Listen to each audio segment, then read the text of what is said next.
Hi, welcome to Punchline Talks, the business breakfast briefers. I'm Mark Owen, and each week I invite a panel of business experts to review the morning newspapers, find out what's happened in their own individual business and their own individual business sectors, and finally, what's caught their eye in this week's Punchline. But before I start, I just want to thank our fantastic sponsors, Hazelwood's Accountants and Business Advisors, and we really couldn't do this show without them. Okay, let's meet this week's panel. We've got Sarah Taylor Phillips. She's the CEO of Career Voyager, a company that brings strategic focus to people at critical points in their career. So helping the over 50s back into work. What's the marketplace like at the moment? Is it good? Is it bad? And how does Sarah help people back into work?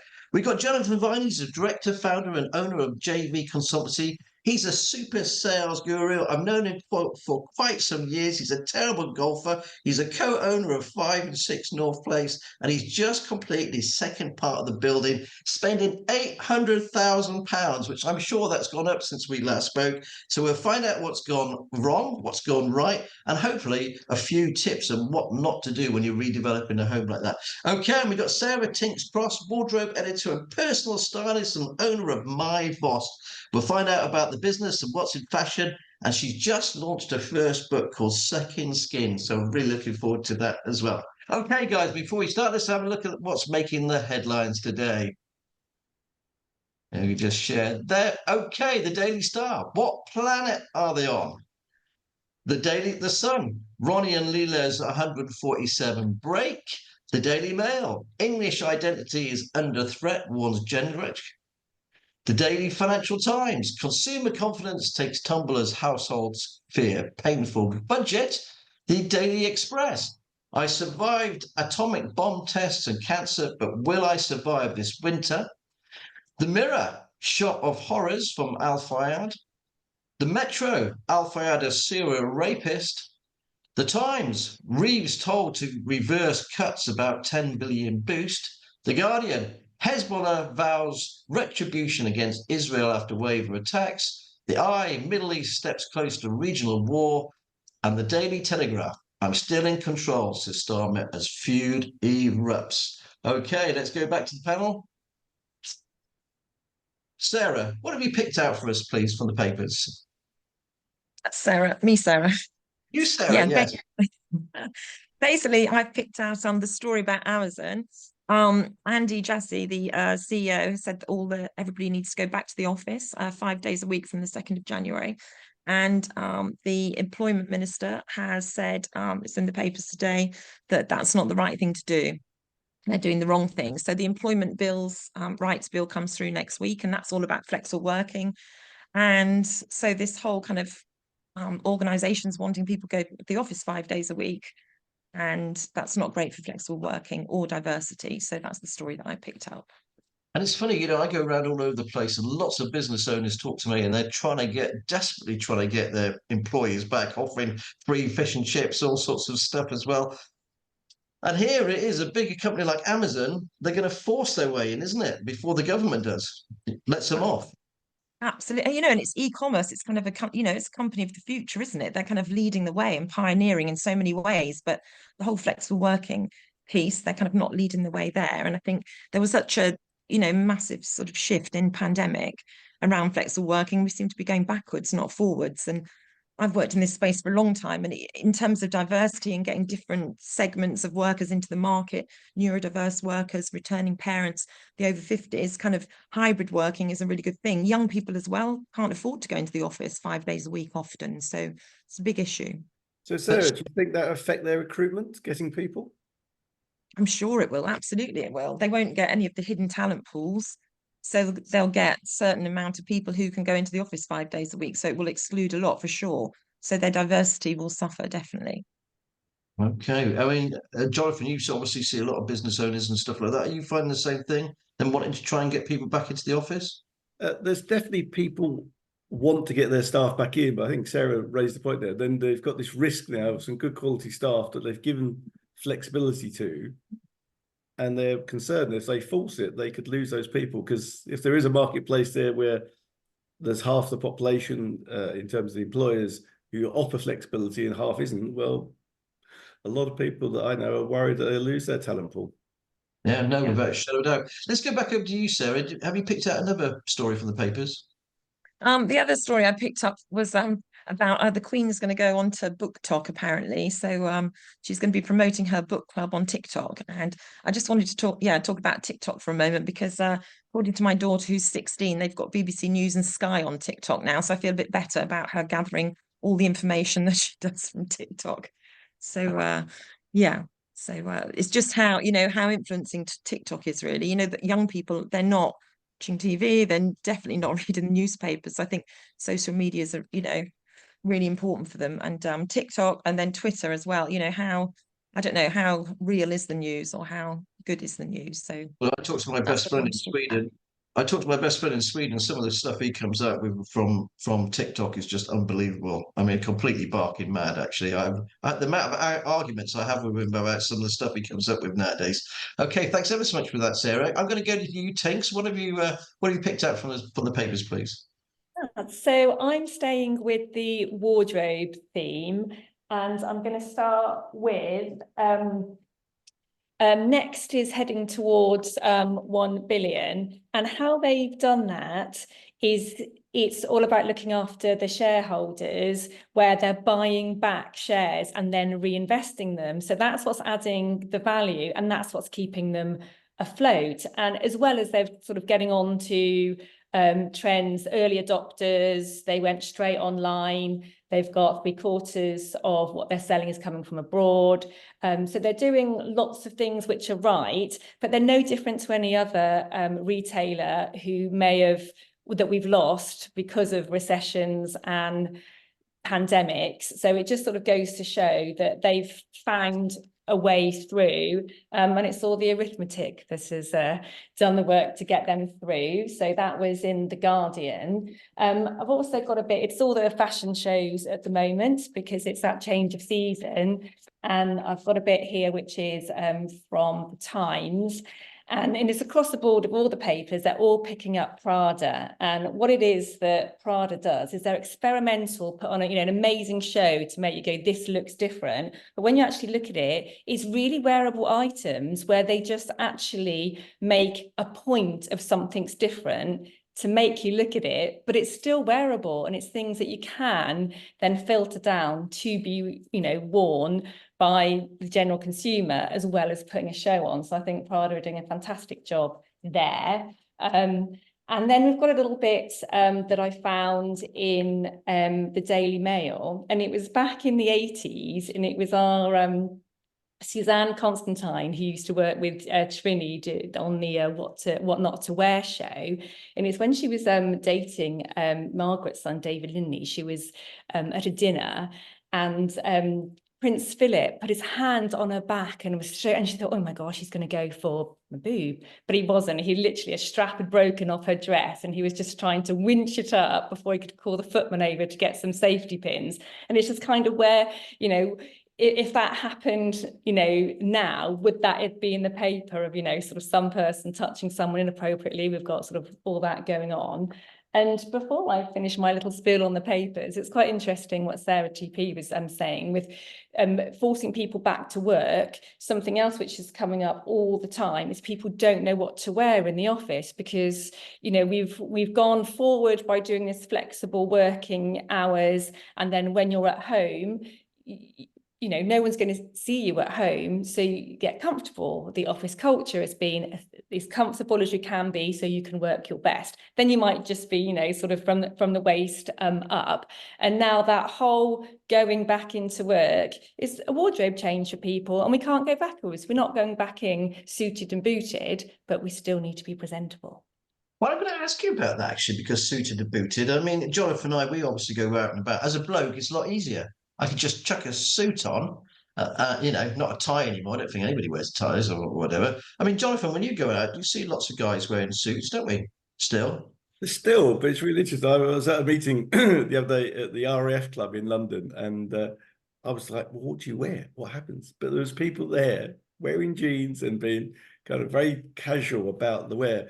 And at Vodafone, when we got to the point where we turned around and said, you don't have to wear a tie. That was revolutionary back in 2001, 2002, whatever it was. So I think Sarah's right. It has changed. And people, even us males, have a quandary about what you wear, what meeting. Yeah, and shoes, which I wear these daps, I wear, it really has come to that as well. I mean, it must be what helped you, Sarah, obviously in your business, what you do. A lot more women must be coming to you all the time saying, to get styled up. And we come to that in a minute, actually, for you. But is that the case? Yeah, but men as well. I don't advertise to men, but I have got quite a few male clients where they've come to me because it seems to be like a suit or jeans, and then what shoe do you wear? And what I'm trying to explain to people, there is somewhere in the middle.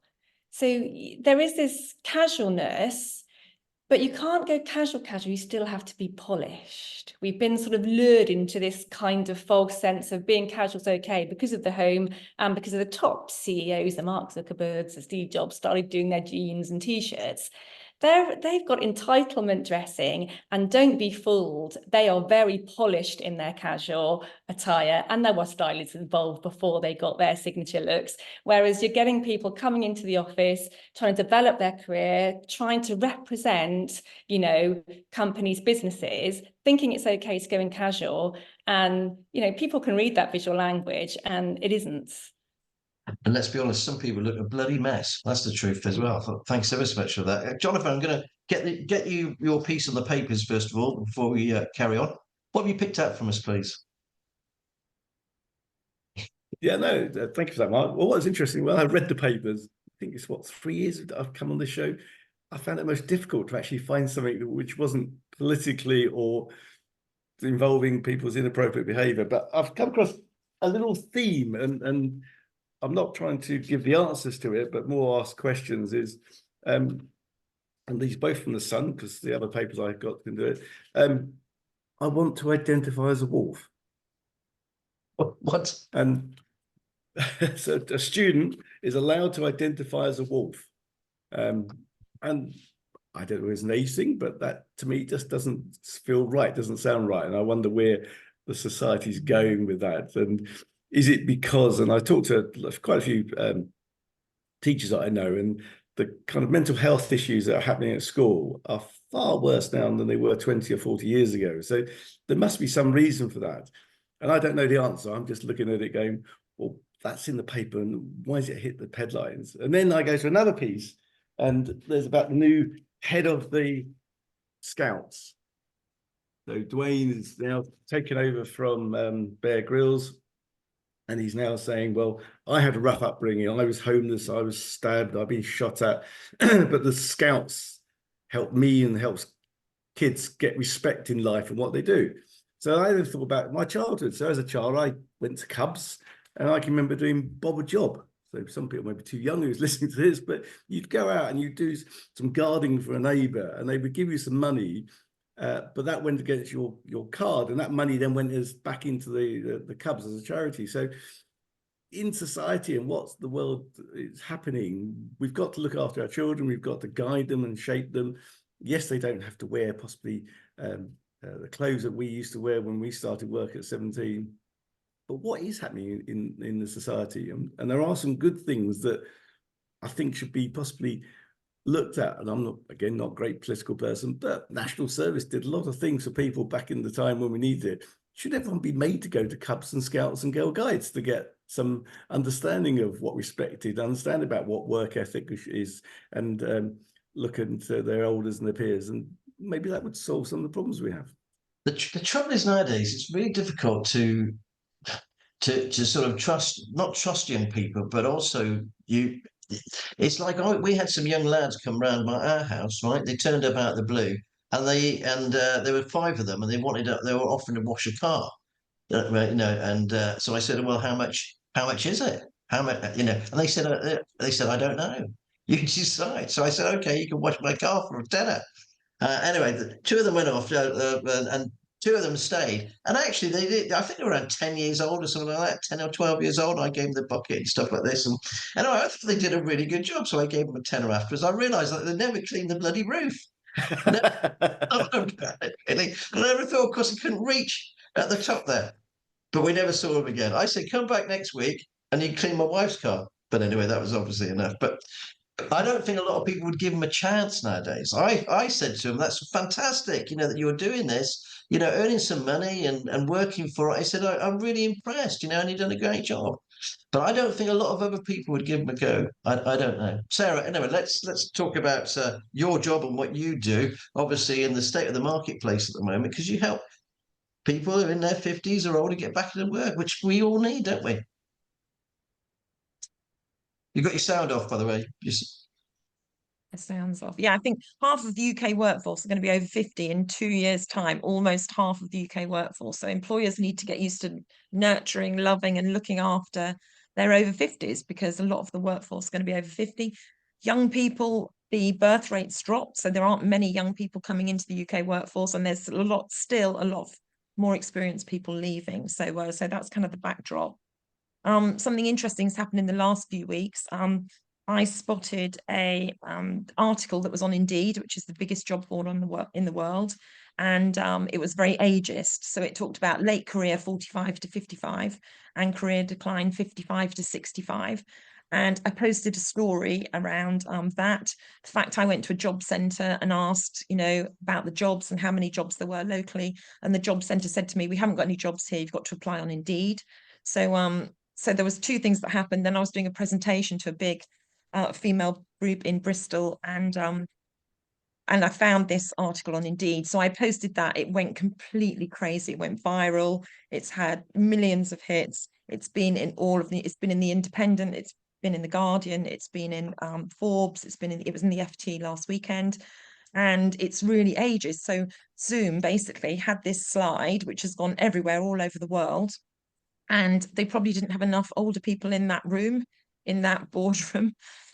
So nobody spotted how kind of ageist that slide was, basically. So I think organizations need some help with, if you've got hiring managers that are really young, or teams of marketers that are really young, how can they talk to their older consumers, or how can they hire older people? I think there's a bit of a mismatch there. So yeah.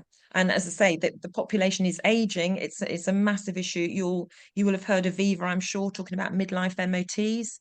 I mean, I'm not interested in a midlife MOT. We have what you call a diamond program, because I'm not a secondhand motor. I don't need fixing. My big end hasn't gone, midlife MOTs. We've got to change that narrative. If we're over 50, and Mark just had a big birthday, I'm about to have a big birthday, so I'll be catching up very soon. We're really precious and we're really valuable, and we have this crystallized wisdom and this wealth of knowledge. So organizations need us. We don't squish into a job box. So the whole process of one person and one job box and just fitting neatly in, that works perhaps when you're earlier in your career. So when you're in 30s and you work in marketing, it's very easy to put you in a marketing job box. But I fit into 5 job boxes now. So that's great for organizations. It's great for companies, but it's not great for me finding a role, because the computer says no, and I don't fit into that box. So it's very hard when you're looking for roles and you're over 50. And also I think you need to craft your own roles, if you see what I mean. So think about what an organization needs, and then think about how you can add value and how you can help that organization. And that's a much better way of finding a role than sitting there applying for roles, online, because the chances of you landing a role online, 10 to 20%. If you fit into a job box, if you're over 50, it probably drops to 1 to 3%. So don't spend all of your time online looking for roles. You aren't going to. So where do you go for them, Sarah? Where do you find a job then if you're over 50? If you're saying don't go online? Well, you need to use your network. You need to think about people you know. You need to think about, the employers on a doorstep. Think about Gloucestershire. Think about all the extraordinary employers we've got on our doorstep. Mark, you talk all the time, don't you, about skills gaps and talent gaps. Organizations talk all the time about how they need transferable skills or soft skills. I call them power skills. And they can't find anybody. Yet there's this whole ocean of talent over 50, or these returners, or even young people who just can't find those roles. So the roles are there. We're doing good work in Gloucestershire, I think. We came up with a theme called 50-50 Challenge, and that's when 50 employers took 50 people over the age of 50 for 50 hours. And it's a really good way of kind of seeing people, having people in your organization and seeing what they're like. I don't know if have you seen the movie The Intern, when Robert De Niro goes into an organization, and he's retired and he's just bored and wants to work. Work gives us connection, it gives us purpose, it gives us money, gives us positive feedback. it's, if you retire suddenly, or if you're not working, it's not good for your mental health. It's not good at all. And applying again and again for jobs, getting ghosted, getting rejected is not good. It's like really bad dating. It's not good at all. So yeah, we can.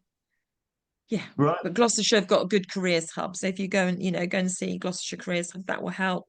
We've got a diamond program, and it's thinking more laterally about work and finding out where those gaps are. Okay, thanks ever so much for that, Sarah. I'm going to go over to you, Tinks. Obviously the fashion industry is changing, all the rest of it. Can you tell us a little bit more about your business, please? So my business, being a wardrobe editor and stylist, is I don't sell clothes, I work with what you've got. So my customers are people that have got a full wardrobe, yet they've still got that, what am I going to wear to work? What am I going to wear going back to the office? What do I wear because I'm short of time and I'm going straight from a meeting to go to the school? Am I dressed appropriately? But we actually have got all the clothes that we need. So I help people put their clothes into wearable outfits which are appropriate for their current lifestyle. And sort of what age group do you work with, or does it matter? Do you get, I'm talking about your customer base. Yeah, well, it's the over 40s and now verging into the over 50s. I wasn't allowed to put those ages on my book that I've got coming out because all my beta readers said, good heavens, we don't want to see what our age is. We're not going to pick up a book that's just, for that. So it's like, actually, it isn't because of their age. It's because once you get to 40 and over, you've got a 2 or 3 decade collection of clothes in your wardrobe. Even if you haven't kept every single item, you've got bits from it or memories from it, or what you used to wear. Or, I mean, already Jonathan's picked up on how, oh, well, I used to wear this when I was at work, people aren't wearing that now. It's still the same in terms of our visual language, what we're representing. So it's only the fabrics that have changed and the choice that's changed, but we are still going into work representing who we're working for, we're representing ourselves, and we need to be appropriate that when we are pitching or working with clients or delivering our service or selling our product, we need to be giving that right visual language that the person we are selling to can buy into us, or else there'd be no business. It's all about your own personal brand, really, isn't it? Yeah, absolutely. And that's where, so, personal styling and style is how you wear your clothes. And it's quite interesting. I only heard this recently because more men are coming to me. And when the rules were in place, what it is, we haven't got any rules anymore, which is again, like the stories which Sarah T.P. is saying, what Jonathan is saying, because all the rules are laxed to give us choice and options to make us happier, a little bit of the reverse is happening, because now people want to identify as a wolf. We've got, sort of this whole gap in, oh, you're over 50, we're categorizing people all differently, and it's getting confusing. But actually, what we're doing is all the same, but we've just got more advances and things sort of that we can do quicker. So it used to be your tie and your cufflinks, which would show your personality. So you'd all look like you're in a suit, a shirt and a tie. But you could see if someone was a bit quick, you could connect to that person because it might be a pattern on the tie, a cufflink that you've seen. So we were still showing individuality, and we can still show our personality now, but we've got the responsibility. And I'm looking at policies of dress code, in large organizations, because people don't know what to wear and they're really ambiguous. It is putting the responsibility onto the individual.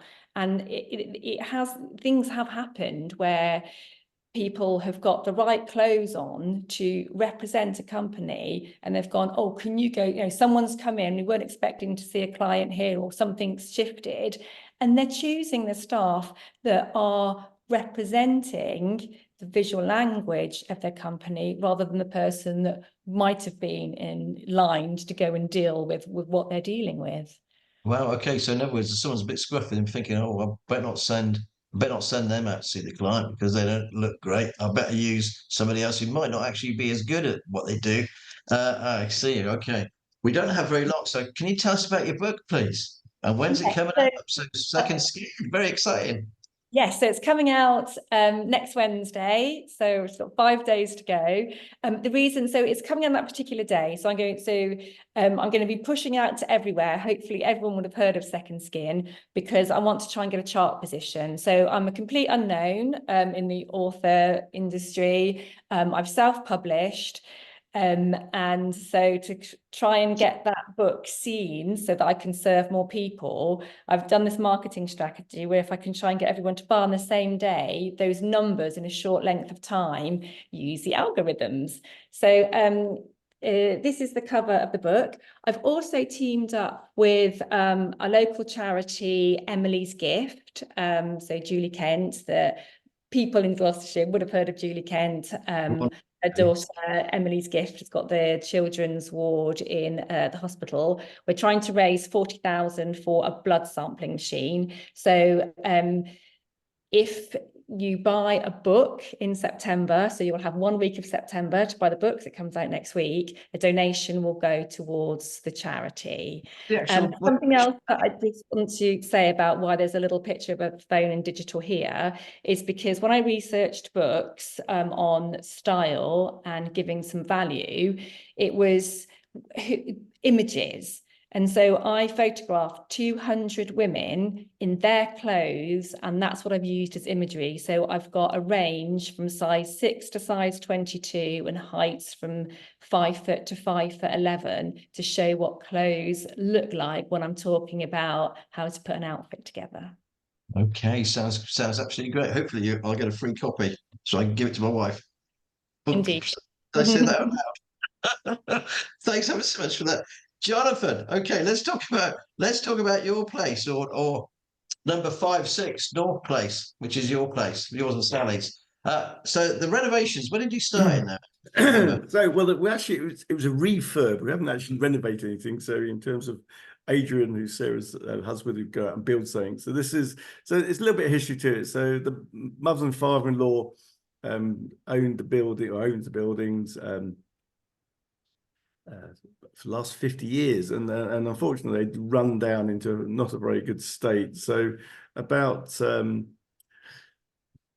years in December, I kind of made a suggestion after seeing Oliver from Stay Let's talk about service accommodation, service departments. So I said to the father-in-law, why don't we look at kind of outsourcing it and taking the hassle off you, and you need to sort it. That then results in a conversation of myself and Sally driving home and saying, well, it can't be that difficult. Why don't we do it? So last night we actually took all the builders out, the Cove Plumbing, Forbes, George Electricians, SPL Carpentry, and MG Win award-winning decorators. Say thank you for doing a great job. So we've now created 11 sustainable luxury service apartments in the centre of Cheltenham, just by Neptune Furniture Shop, if you know that, and the United Services Club. And we're catering for people who want to stay for 2 nights, or in one case we have somebody there for 10 months. And that's just one of the new bedrooms. Sally's worked with Emmy Hunt Interiors to come up with a home from home experience. The beds we've had personally made up in Liverpool to a very high standard. You won't find a crease in any of that linen that's Sally goes over each time to make sure there's all been sorted. So we try to work to a pretty high standard. We try to give everyone that experience, and we've priced it in a kind of economical way, where last night I think we were fully booked with all the rooms accommodated to all the apartments. Wow, congratulations. And what was really the hardest part of the whole process, mate? Not just the 800,000 quid you spent. Yes, if you say it quickly, it doesn't sound like that. That's a very good question, actually. It's just actually pulling everything together. So we went down the sustainable route. So we only use solar and wind power to power the buildings. And we've sourced things that even down to the level of the scouring pad we're leaving the kitchen is made out of coconut. So that can be left in the composting compartment and will decompose. So actually sourcing all those bits has taken some time, making sure we've understood what the end users want. So our target audience, most of our accommodation is corporate customers, so they can tick a box themselves to their CSR policy. We've got fairly high-tech door locks with key fobs. It's all linked to CCTV cameras. We've put EV charging in. So we kind of give people that corporate security, involving environmental security, and then packaging that all together in something that actually people can live in at the same time. So pulling that all together in hindsight was a challenge, but yeah, I think we've actually done quite a good job, actually. I think it's an absolutely amazing job. And the nice thing about the apartments as well, they're very, very close to the town centre, aren't they?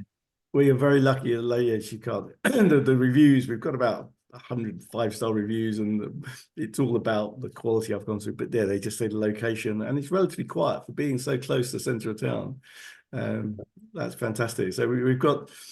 We had a Canadian couple come over who've been moved for their company for 3 months. They just, it's fantastic. Just to get up in the morning, walk down and go to get something to eat or get something they'd forgotten about. It's been a blessing. I think they lived in the country in the middle of nowhere before. So yeah, we're very lucky. No. Well, I just want to say congratulations, to you and Sally. It does look absolutely fantastic. Okay, well, unfortunately, we're kind of running out of time, guys. So we're going to quickly give us the pick of the punchlines. Sarah, what have you picked out from punchlines, please? Got a minute each. Minute is the deep, so it's the underwater NASA equivalent, which is in the Forest of Dean, just near Chepstow. It's absolutely amazing. They've spent 100 million, and they want to get humans aquatic, so they want to get humans underwater, and it's just, they're doing great work. They think that cure for cancer will be underwater. We've investigated space and sent so many people up to space, but we haven't investigated the depths of the ocean. So it's a really, really exciting project on our doorstep, doing such amazing stuff. 100 million quid as well investing in going to be into Gloucestershire, Forest of Dean. Thanks so much. Tinks, what have you picked out from Punchline this week? So I've picked up that disposable vapes are not as disposable as we think. So they're sparking a recycling headache because they're causing fires. So there's a 71% increase in fires in bin lorries and waste centres, and that was from 2022 to 2023, just in 1 year. And just picking up vapes that people have thrown onto the street, between 100 and 150 are picked up in 1 8-hour shift. So we've got this initiative to try and sort of get us, away from harmful smoking. These vapes came in, and now they're just causing a problem for disposal, litter, and massive fire risk. Okay, thanks so much for that. Jonathan, what have you picked out for this week's Punchline, please? Well, I started off with a theme. It wasn't by design about children and the different aspects of that. And then I read earlier this week that Creed, one of our local businesses that I think you reported previously had a very successful financial year, their record, have now come out with a brain menu, brain food for the children. So actually making sure that what they are eating at school does help the whole part of their education to give them what's required. I think there's 60+% parents are worried about what children are eating at school. So for a small business, which is, well, a large business based in Gloucestershire that is leading the way, is kind of very good news for Gloucestershire. Without a shadow of a doubt, yeah, great for Creed. Well, unfortunately, that's all we've got time for today. I'd just like to thank our fantastic panel. Thanks ever so much for joining us today. A big thanks to our wonderful guests. A massive thanks to our amazing sponsors, Hazelwood's Accountants and Business Advisors. And finally, a big thank you to all that's watching. Remember, if you like the show, please like, share, and subscribe. And we'll be back again next week. And in between that, remember, it's all in the Punchline. Thank you. Bye.